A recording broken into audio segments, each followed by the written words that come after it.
கொஸ்டின்ல maximum number of equivalence relation கண்டுபிடிக்க சொல்லியிருக்காங்க. ஈக்குவலன்ஸ் அப்படின்னா ரிஃப்ளெக்சிவ், சிமெட்ரிக், டிரான்சிட்டிவ். இந்த 3 கண்டிஷன்ஸ் சாட்டிஸ்ஃபை. நம்பர்ஸ் எவ்வளோ நம்பர்ஸ் அப்படின்னு தான் கேட்டிருக்காங்க.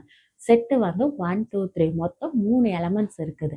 ஸோ எவ்வளோ நம்பர்ஸ் ஆஃப் ஈக்குவலன்ஸ் ரிலேஷன் கிடைக்கும் அப்படின்னு பார்த்துருக்கலாம். எத்தனை நம்பர்ஸ் கொடுத்தாலும் 1 2 3க்கு பதிலாக 1 6 7 கொடுத்தாலும் ஆன்சர் சேம் தான். 1 5 7 கொடுத்தாலும் சேம் தான். ஈக்குவலன்ஸ் ரிலேஷன் அதை வச்சு அவ்வளோதான் பாசிபிள்ஸ் ஆகும். ஸோ இப்போ நாம் ஒரு ட்ரையாங்கிள் பாஸ்கல்ஸ்லாம் யூஸ் பண்ண போகிறோம். R1ல் 1, R2 அப்படின்னா 1, 1 + 1 2, R3 அப்படி 3, 3 + 2 5. இந்த லாஸ்ட் முடியறத அடுத்ததில் எழுதுகிறோம். 5, அடுத்தது 5 + 2 7, 7 + 3 10, 10 + 5 15. அடுத்தது R5, 15 எடுத்துக்கிறோம். 15 + 5 20, 20 + 7 27, 27 + 10 37, 37 + 15 52.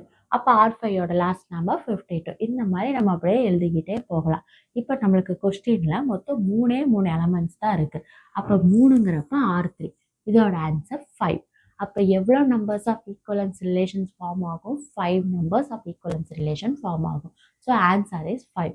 இதுவே 5 செட் 1 2 3 4 5 கொடுத்துருந்தாங்க அப்படின்னா கொஸ்டினில், இப்போ அதோட ஈக்குவலன்ஸ் ரிலேஷன் வந்து 52ங்கிறது ஆன்சர்.